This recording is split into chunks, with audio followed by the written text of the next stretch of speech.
नमस्कार मित्रांनो, आज आपण ऐकतोय लग्नानंतरचे प्रेम भाग. मागच्या भागात आपण पाहिले ऋतिका आणि निकिता साडीवर मॅचिंग ज्वेलरी घ्यायला गेल्या होत्या, पण अजूनपर्यंत मॅचिंग साडी घेतली नव्हती.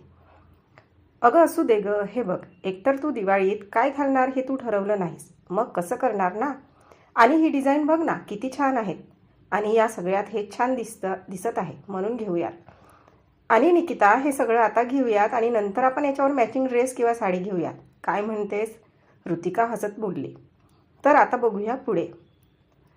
हे म्हणजे नालासाठी घोड विकत घेतल्यासारखं झालं. निकिता पण तिला मिश्किल हसत बोलली. दोघांनी बरंच काही घेतलं आणि त्या परत आरव आणि विनिता जवळ आल्या. आरवची शॉपिंग झाली होती आणि विनिताची पण झाल्यात जमा होती. एकतर तिला इंडियन वेअरमधील काही समजत नव्हतं आणि दुसरं तिला स्वतःला काही चॉईस करता येत नव्हतं, म्हणून ती या दोघींची वाट बघत उभी होती. दोघींनी तिला कपडे चॉईस करून दिले. ऋतिकाने परत एकदा तिच्या कपड्यांवर मॅचिंग बांगड्या कानातले घ्यायला तिला घेऊन दुसऱ्या सेक्शनला गेली. निकिताला हीच संधी होती आरवशी बोलण्याची, पण आरव तिला पुन्हा इग्नोर करत तिथून निघून गेला.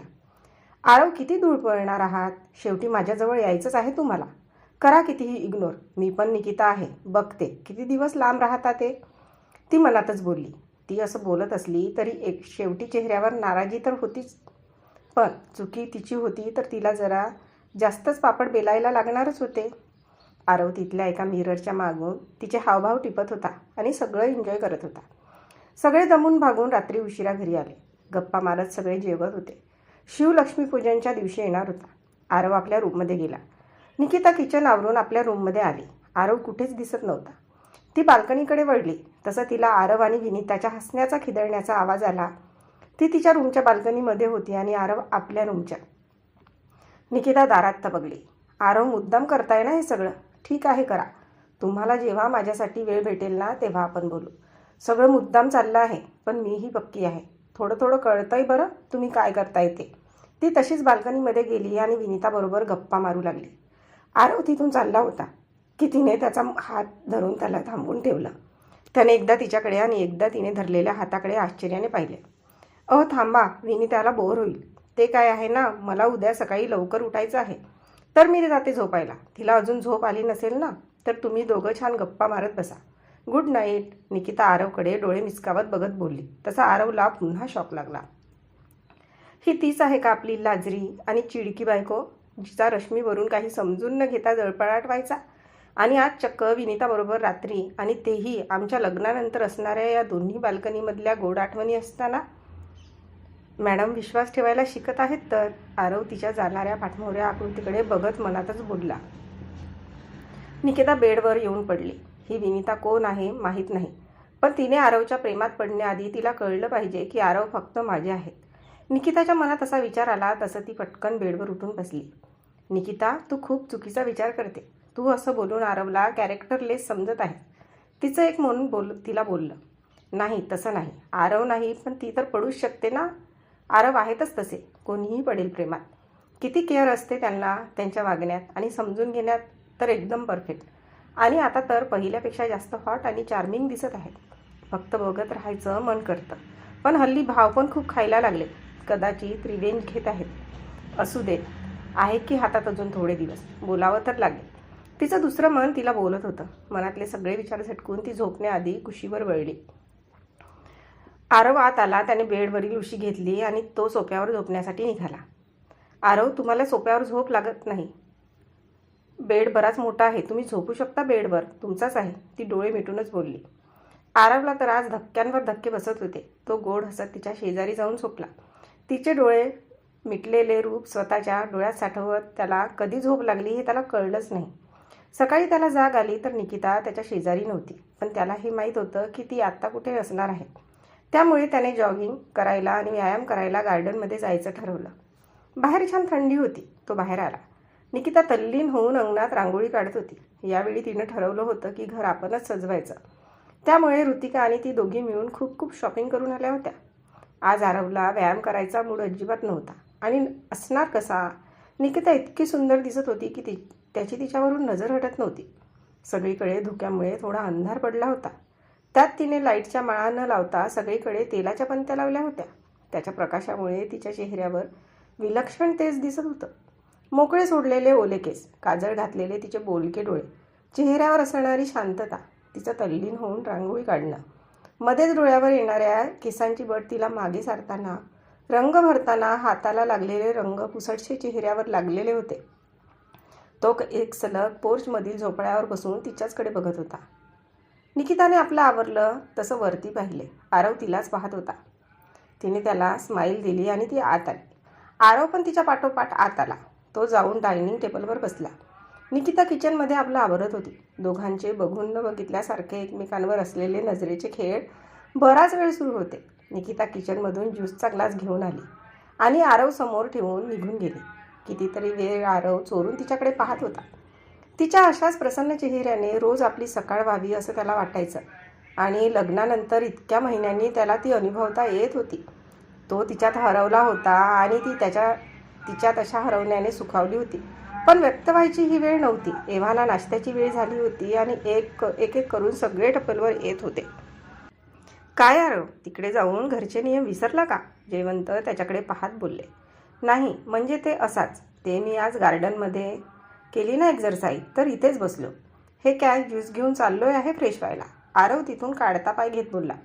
नक्की एवढंच होतं ना? नाही म्हणजे निकिता पण आज सकाळपासून एकटीच आहे तर? म्हणजे मला बाकी काही म्हणायचं नाही. कदाचित तू तिला कंपनी देत थांबला असशील. यशवंत त्याची खेचत बोलले. काका, आपण नंतर बोलूया. मी आलो फ्रेश हो. तो ब्लश करत जिन्यावर चढत बोलला. तसे सगळे त्याच्यावर हसायला लागले आणि निकिताचा चेहरा लाजेने लाल झाला. आज धनत्रयोदशी होती. आरव, त्याचे बाबा आणि काका तिघेही ऑफिसला पूजा करण्यासाठी गेले होते. संध्याकाळी निकिता आणि काकी दोघींनी मिळून घरातील धनधान्याची पूजा केली. उद्या दुपावली होती. सकाळी लवकर उठून घरातल्या पुरुषांना अभ्यंग स्नान घालावं लागणार होतं. सकाळी गडबड नको म्हणून दोघींनी रात्रीच थोडी तयारी करून ठेवली होती. यावर्षी पहिल्यांदा राजे पाटलांच्या घरून सगळ्या पाहुण्यांना फराळाचे डबे जाणार होते. नाहीतर प्रत्येक वर्षी फक्त मिठाईचे बॉक्स जायचे. निकिता, ऋतिका आणि काकी ते डबे तयार करून ठेवत होत्या. विनिता सगळं बघत होती. पुढच्या वर्षी तिची फॅमिली महाराष्ट्रात सेट व्हायचा विचार करत होती. त्यांचा बिझनेसची इथे ब्रँच ओपन करून इथूनच सगळं हँडल करायचं ठरवलं होतं त्यांनी. विनिताचा हट्ट होता इंडियामधील त्यातल्या त्यात महाराष्ट्रीयन घरात सून होऊन जायचा. तिला इथलं कल्चर, सगळ्या सणांना उत्साहानं एकत्र येणं, इथल्या स्त्रियांच्यामध्ये असणारी सादगी खूप आवडायची. नात्यांमधील भावनिक ओढ, त्यातले गोड रुसवे फुगवे, आपल्या भोवती असणारा नात्यांतला गोतावळा आणि जोडीदाराबरोबर आयुष्यभर कमिटेड राहणं. उगाच मॉडर्न या नावाखाली चाललेला व्यभिचार तिला नको होता. आरव आणि निकिता दोघेही लग्न होऊन सुद्धा एकमेकांना समजून घेण्यासाठी अजूनही एक झाले नाहीत. या गोष्टीत तिला आश्चर्य वाटत होतं. आरव निकितावर इतकं प्रेम करून आणि लग्न होऊन सुद्धा तो तिच्यावर अधिकार दाखवत नाही.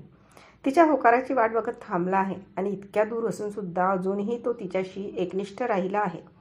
ऑफिसमधल्या इतक्या छान मुली असून सुद्धा त्यांच्याकडे कामाव्यतिरिक्त तो पाहायचा नाही. तिकडे फ्लर्ट ही गोष्ट कॉमन होती. तरीही शिव किंवा आरव दोघेही त्यापासून अलिप्त असायचे. यावरून तिला त्यांच्यात असणाऱ्या संयमाची प्रचिती आली होती. त्यामुळे आधीच महाराष्ट्रात सून होऊन जायचा तिच्या निर्णयावर आता शिक्कामोर्तब झाला होता. त्यात विनिता एकुलती एक मुलगी असल्यामुळे तिचे आई वडील तिच्याशिवाय राहू शकणार नव्हते. त्यामुळे त्यांनी इकडे सेट व्हायचा विचार केला होता. म्हणून आरव विनिताला घेऊन इकडे आला होता. थोडंफार का होईना तिला इकडलं कल्चर समजून आलं असतं. सकाळी सगळे लवकर उठले.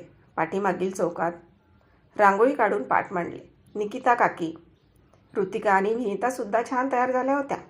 आरव, जयवंत आणि यशवंत तिघेही पाटावर बसले. अशी दिवाळी आराध्या गेल्यानंतर पहिल्यांदा या घरात होत होती. निकिताने आरवला, काकींनी यशवंतना आणि ऋतिकाने जयवंतला उठले लावून अभ्यंग स्नान घातले. सगळीकडे सुवासिक उठणे आणि तेलाचा वास येत होता. सगळे आंघोळ करून टेबलवर जमले. एकत्र बसून फराळ केला. गप्पा गोष्टींनी घर आनंदून गेले होते. एरवी घरात शांतता जास्त असायची, पण आता सणाच्या निमित्ताने का असेना कोणी आपल्या रूममध्ये बसायचे नाही. सगळे एकत्र हॉलमध्ये बसायचे. जयवंत आणि यशवंत दोघेही आपल्या मूळ गावी फराळाचं घेऊन जाणार होते. ऊन झाली की प्रवास कंटाळवाणा होईल म्हणून ते लवकरच बाहेर पडले. दोघे भाऊ असे खूप वर्षांनी एकत्र गावी जात होते. भाऊ असूनही त्यांच्या कामातून त्यांना क्वालिटी टाईम मिळायचा नाही. आरवच्या लग्नात पण असंच झालं होतं. कामामुळे या दोघांना एकत्र असा वेळ भेटलाच नाही. नाही म्हणायला आता यशवंतनी इकडे बदली करून घेतल्यामुळे ते आता एकत्र असणार होते, निदान काही वर्ष तरी. आरव पण काकींना सांगून आपल्या मित्रांना भेटायला बाहेर पडला. ऋतिका आणि निकिता विनिताला घेऊन लक्ष्मीपूजनसाठी लागणारं साहित्य, गजरे, फुले घेण्यासाठी बाहेर पडला. आरव दुपारी येता येता चौघींसाठी गिफ्ट घेऊन आला. 6 वाजले तरी या घरी आल्या नाही. त्यामुळे आरवचा जीव खालीवर होत होता. एकतर विनिताची त्याच्यावर जबाबदारी होती आणि दुसरं, निकिता पहिल्यांदा त्याची कार स्वतः ड्राईव्ह करत घेऊन गेली होती. दिवाळीमुळे घरच्या नोकरांना सुट्ट्या होत्या. निकिता कार चालवायला शिकली होती, पण गेल्या 6 महिन्यात तिने कधी हातात घेतली नव्हती. त्यात दिवाळीमुळे रस्त्याला खूप गर्दी होती आणि पार्किंगचा प्रॉब्लेम तर होताच. तो अस्वस्थपणे गार्डनमध्ये फेऱ्या घालत होता. शेवटी गाडी गेटमधून आत आली तसं तो रिलॅक्स झाला. सगळ्यांना सेफ बघून त्याने हुश्य केलं. तसं निकिताला त्याच्या मनातली भीती समजली आणि ती गोड हसली. आज लक्ष्मीपूजन. सकाळपासून घरी गडबड गोंधळ सुरू होता. शिव पण सकाळी आला होता. निकिताने सगळी तयारी करून ठेवली होती. सगळे घर सजवायला मदत करत होते. 4 वाजले तसं निकिताने घरात छान रांगोळी काढायला सुरुवात केली. तिचा कमीत कमी 1 तास तरी त्यात जाणार होता. निकिता रांगोळी काढत होती आणि आरव तिच्याकडे पाहत दरवाजाला तोरण लावत होता. 2 वर्षापूर्वीचा प्रसंग आठवून त्याच्या चेहऱ्यावर हसू उमटलं. इकडे निकिताला सुद्धा तोच प्रसंग आठवत होता. त्यावेळी त्या प्रसंगात तिच्या चेहऱ्यावर राग होता, पण आता ते आठवून ती ब्लश करत होती. तिचा ब्लश होणारा चेहरा बघून आरव समजून गेला की निकिताला सुद्धा तिची या घरातली पहिली दिवाळी आठवत असणार. वहिनी, अय्या किती छान रांगोळी काढली आहेस, एकदम मस्त, ऋतिका बोलली तसे दोघेही भानावर आले. थँक्यू. बरं झालं ना तुझं. ऐक ना, मी इथली पूजेची तयारी करते. तुम्ही दोघांना आधी फ्रेश होऊन आवरा आणि आपल्या ऑफिसमधील पूजा करायला जा. दरवर्षी दादा एकटाच जातो. इथून पुढे जोडीने जात जा. आरवने ऋतिकाला डन म्हणून अंगठा दाखवला आणि तो आपला आवरायला गेला. आपलं पटकन आवरून तो खाली आला. निकिताने ऑफिसमध्ये येऊन जायला पूजेचं साहित्य एका बॅगेत भरून ठेवलं आणि ती रूममध्ये आपलं आवरायला गेली. फ्रेश होऊन बाहेर आली तर बेडवर ऋतिकाने दोघींनी घेतलेल्या बांगड्या आणि बाकी साहित्य आणि त्याला मॅचिंग साडी आणि ब्लाऊज होता. आरव, असे कसे हो तुम्ही, इतकं परफेक्ट, ती मनातच बोलली. तसे तिचे लाल ब्लश करू लागले. ती छान तयार झाली, पण ब्लाऊजची नॉट बांधायला आणि साडीच्या निर्या नीट करण्यासाठी ती ऋतिकाची वाट बघत होती. अरे यार, कधी येणार ही, वेळ होतोय. कधीचं बोलले होते मदतीला ये म्हणून, अजून आली नाही. निकिता स्वतःशीच खाली बघत पुटपुटत होती. तोपर्यंत आरवने मागे येऊन तिला नॉट बांधून दिली. त्याच्या अलगद होणाऱ्या स्पर्शाने तिचा श्वास अटकला. गालावरती असंख्य गुलाब फुलले आणि तिने समोर आरशात पाहिलं. आरव तिच्या मागे उभं राहून तिचं आरशात दिसणारं सौंदर्य आणि तिचे आरक्त झालेले गाल बघत होता. तिने समोर पाहिल्यानंतर तिच्या बोलक्या डोळ्यात तो हरवला होता. तिने आपली नजर हळूच खाली झुकवली तसं तो खाली बसून तिच्या निर्या नीट करू लागला. आरव, काय करताय? मी ऋतिकाकडून करून घेते, निकिता अडखळत बोलली. शू, हे घे, झाल्या त्यांनी, आवरलं तुझं, निघूया. त्याने तिच्या डोळ्यात पाहत विचारलं. तसंही हिप्नोटाईज झाल्यासारखं हो म्हणाली आणि त्याच्या पाठोपाठ खाली आली. आज कदाचित वेळ मिळणार बोलायला असं निकिता समजत होती की काका काकी दोघे तयार होऊन त्यांच्याबरोबर जायला निघाले. तसं दोघांनी पण मनातूनच कपाळावर हात मारला. दोघांनी एकमेकांकडे पाहिलं आणि दोघांच्याही डोळ्यात एकमेकांना असहाय्यता दिसत होती. अरे चला, वेळ होतो. तरी मी दादाला सांगत होते तुम्ही दोघेच जाऊन या, पण हा दादा ऐकतच नाही. काय तर म्हणे तुम्ही पण जा, म्हणजे लवकर घरी या, यशवंत म्हणाले. हो बाबा, बरोबर बोलले, चला निघूया, आरव म्हणाला.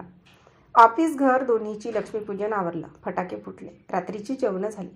निकिताला ही रात्र आवडायची. यावेळी तिला आरवसोबत सगळं अनुभवायचं होतं, पण सगळ्यांनी पत्त्यांचा डाव मांडला. तसं परत निकिताचा हिरमोड झाला. निकिता, ये ना तू पण, काकी म्हणाल्या. नाही, मला खेळता येत नाही आणि काकी मी टेरेसवर आहे. मला ना आजची ही रात्र खूप आवडते, तर मी तिथे जाऊन बघते. आकाशात फटाके फुटताना छान वाटतं ना, त्यात ही थंडी. तुम्ही खेळा, मी आहे तिथे, निकिता आरवसाठी हिंट देत बोलली. अगं, तू एकटी कुठे थांबणार, थांब 1 मिनिट, जयवंत म्हणाले. तिला वाटलं की जयवंत आरवला सोबत पाठवतील, त्यामुळे तिचा चेहरा खुलला. पण पुढच्या क्षणी जयवंत बोले, चला आपण आज एक काम करू, आपण टेरेसवर पत्ते खेळू, म्हणजे तिला पण एकटं वाटणार नाही. निकिताचा चेहरा बघण्यासारखा झाला होता. आरवला वाईट पण वाटलं आणि तिच्या हातबलतेवर त्याला हसायला पण आलं. सगळे रात्री बराच वेळ खेळत बसले. उद्या पाडवा आणि भाऊबीज दोन्ही होतं. निकिता सकाळी आवरून माहेरी जाणार होती आणि आरव, शिव, विनिता रात्री लगेचच युकेसाठी निघणार होते. निकिता आधीच येऊन झोपली होती. आता तर तिला भीती वाटत होती की कदाचित आता पण आरव बरोबर बोलणं होणार नाही आणि जॉईंट फॅमिली असली की प्रायव्हसी मिळणं थोडं कठीण असतं.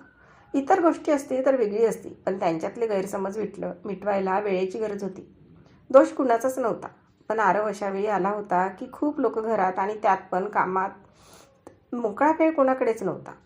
आरव आला तेव्हा ती शांत झोपली होती. तोही झोपून गेला. सकाळी आंघोळ झाल्यावर सगळे देवघरात आले. रांगोळी काढून पाठ मांडला. काकींनी आधी सगळ्या घरातल्या पुरुषांना ओवाळलं. त्यानंतर निकिताने आरवला ओवाळलं. त्याने तिला एक डायमंड मंगळसूत्र गिफ्ट केलं. सेम तसाच त्याने काकीसाठीही घेतलं होतं. त्यानंतर ऋतिकाने आरव आणि शिवला ओवाळून घेतलं. आरवने तिच्यासाठी तिने आधीच पाठवलेला डिझाईनचा डायमंड नेकलेस गिफ्ट केला.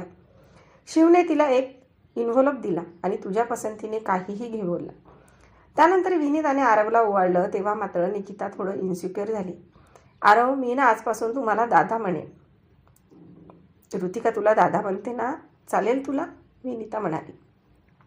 निकिताने मनातच हुश्य केला आणि तिच्याकडे बघून आरवने तिला हो म्हणून सांगितलं आणि तिच्यासाठी आणलेलं गिफ्ट दिलं.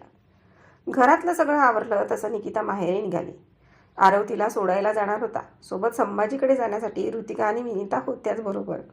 निकिता 2 दिवस थांबून परत येणार होती आणि आरव आजच तिला सोडून रात्री निघणार होता. सगळे असल्यामुळे आता पण तिचं बोलणं झालंच नाही. त्यात घरी गेल्यानंतर गुंडूने 1 मिनिट त्याला सोडलं नाही. सोबत तिचे मामा आणि बाबा होतेच. आतापर्यंत थांबवून ठेवलेल्या संयमाचा बांध फुटणार होता आणि रागाचा ज्वालामुखी नक्की बाहेर पडणार होता. पण आता तिने शांत राहायला शिकलं होतं. निघायची वेळ झाली तरी घरच्यांना आरवसोबतच गप्पा संपत नव्हत्या. आरवने शेवटी ऋतिकाला मेसेज केला, निकिताला पण सोबत घे मामाकडे जाताना, आणि तुम्ही बाहेर पडा म्हणजे मला निघता येईल.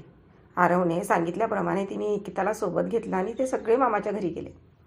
आरव फ्रेश व्हायला आपल्या रूममध्ये गेला. मामी, अगं आम्ही तिघी जरा माझ्या रूममध्ये जाऊन येतो. हे काय आहे, लास्ट टाईम आले होते तर माझी काही बुक्स राहिले होते आणि विनीताला पण सगळं दाखवते.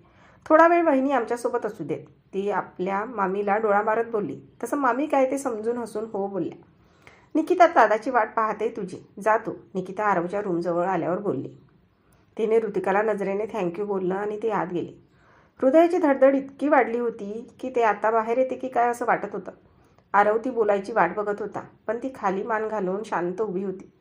किती काय बोलायचं होतं तिला, अशा लिमिटेड वेळेत बोलून झालं नसतं.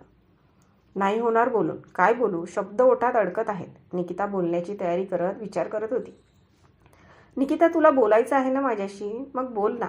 हे बघ, माझ्याकडे वेळ नाही, मला इथून लगेच निघावं लागेल. तुला माहीत आहे ना, आज दिवाळीचा लास्ट डे आहे. रस्त्याला गर्दी असेल, ट्रॅफिक लागेल, वेळ होईल, लवकर निघावं लागेल. तिकीट बुक आहेत सकाळची. मामाबरोबर पण बोलावं लागेल ना, जास्त वेळ नाही आहे, बोल ना. आपलं लग्न झालं आहे आता, तू लवकर व्यक्त नाही झालीस तर मला कसं कळणार? आरव म्हणाला. दादा, मामा आला आहे खाली, पटकन ये. आम्ही चाललो खाली. तुम्ही असे जास्त वेळ थांबला तर ते बरं दिसणार नाही, इथल्या लोकांना न पटणारं आहे. मामा घरी आला म्हणजे कोण ना कोण येत राहील, पटकन या खाली, ऋतिका म्हणाली. निकिता, आता खरंच वेळ होतोय, तू थांब अशीच, मी निघतो खाली. ती अजून पण शांत आहे हे बघून तो बोलला आणि दार उघडायला निघाला. Aarav, I miss you so much. तिच्या डोळ्यातून 2 थेंब खाली पडले. तो पटकन मागे वळत तिच्या जवळ आला. तिचा चेहरा हातात घेत त्याने तिचे डोळे पुसले आणि बोलला, I miss you too Nikita. असा एक पण दिवस नाही की मला तुझी आठवण आली नाही, पण आता खरंच वेळ कमी आहे गं बोलायला, आरव म्हणाला. आरव, थांबा ना, मला खूप बोलायचं आहे तुमच्याशी, प्लीज. निकिता, बिझी शेड्यूलमधून फक्त तुझ्यासाठी आलं होतं. वाटलं होतं की टाईम मिळेल आपल्याला, पण नाही मिळाला. असो, आपण परत बोलू. चल, आणि हो, ऑल द बेस्ट परीक्षेसाठी. आणि तुला माहीत आहे, जोपर्यंत तू फोन करणार नाहीस तोपर्यंत मी सुद्धा तुला फोन करणार नाही. बघ काय करायचं. चल, मी जातोय खाली. तिच्या फोरहेडवर किस करायचा मोह आवरतो बाहेर पडला. निकिताने आपला चेहरा ठीक केला आणि ती पण खाली आली. तिला कळून चुकलं होतं. नवरा बायकोच्या नात्यात किंवा कुठल्याही नात्यात होणारे गैरसमज लगेच बोलून क्लिअर केले नाही तर त्याला खूप वेळ होतं आणि ते क्लिअर करायला परत वेळ मिळतोच असं नाही. असंच काहीसं तिच्या बाबतीत झालं होतं. आज आरव तर निघाला परत, पण तिच्या मनात नेहमी गिल्ट राहणार होती की ती त्याच्याशी बोलू शकली नाही. आणि आता आरवला परत यायला कमीत कमी 6 महिने तर लागणार होते. निकिता माहेरवरून परत आली. आरव गेला होता त्याच दिवशी तिचे क्लास सुरू झाले. आज मुख्य परीक्षा होती. पेपर छान गेला होता. यावेळी तिथे पास व्हायचे चान्सेस भरपूर होते आणि असणारच होते. क्लास आणि घरात तिला सपोर्ट करणारे 2 शिक्षक होते, काका काकी, आणि सगळ्यात म्हणजे ती घेत असलेली मेहनत. जसे जयवंतना तिचे पास व्हायचे चान्स भरपूर होते हे समजलं तसं त्यांनी तिच्याकडून मुलाखतीची तयारी करून घ्यायला सुरुवात केली. त्यांनी तिला भरपूर क्लास 1 क्लास 2 अधिकाऱ्यांची भेट घालून दिली. त्यांनीही तिला छान गाईड केलं. लग्नाआधी जर तिने परीक्षा दिली असती तर कदाचित तिला मुलाखती बाबतीत इतकं छान कोणी गाईड केलं नसतं. रोजचं ते अजून नवीन एखाद्या व्यक्तीशी तिची भेट घालून द्यायचे. ती व्यक्ती पण जयवंतच्या शब्दांना मान देऊन आपले अनुभव सांगायची. हळूहळू निकिता मुलाखतीसाठी तयार होत होती आणि आज तिचा मुख्य परीक्षेचा रिझल्ट पण आला होता. रिझल्ट बघून तिच्या डोळ्यात अश्रू आणि आनंद दोन्ही तरळले. घरी सगळे खुश झाले. आरवच्या शुभेच्छांना ती खूप वाट पाहत होती, पण अजून तर तिला मेसेज किंवा कॉल आला नव्हता. डोअर बेल वाजली. ती खट्ट मनाने दरवाजा उघडायला गेली. दारात एक मुलगा बुके आणि कार्ड घेऊन उभा होता. आपली नावाचा बुके पाहून तिने तो पटकन हातात घेतला आणि अधीरतेने तिने कार्ड ओपन करून पाहिले. Congratulations dear, wishing you all the best, Aarav. कार्डवरचा मेसेज पाहून ती खुश झाली. तिचं मन तर आज मै ऊपर आसमान नीचे असं झालं होतं. आता फक्त मुलाखत बाकी होती आणि ही मुलाखत झाली की स्वतः आरवकडे जाणार होती. आता तिला त्याच्याशिवाय राहणं जमत नव्हतं. मुलाखत 3 दिवसांनी होती. तिची जोरात तयारी सुरू होती. हॉलमधून कोणाचा तरी आवाज येत होता. ती सहज स्टडी रूममधून बाहेर डोकावली. समोर बघितलं आणि रश्मी, ही का आली आता परत, निकिता म्हणाली. तर आजचा भाग इथपर्यंतच. भेटूया पुढच्या भागात लवकरच. तोपर्यंत आमच्या या भागाला लाईक आणि कॉमेंट्स करायला विसरू नका आणि अजूनपर्यंत आमच्या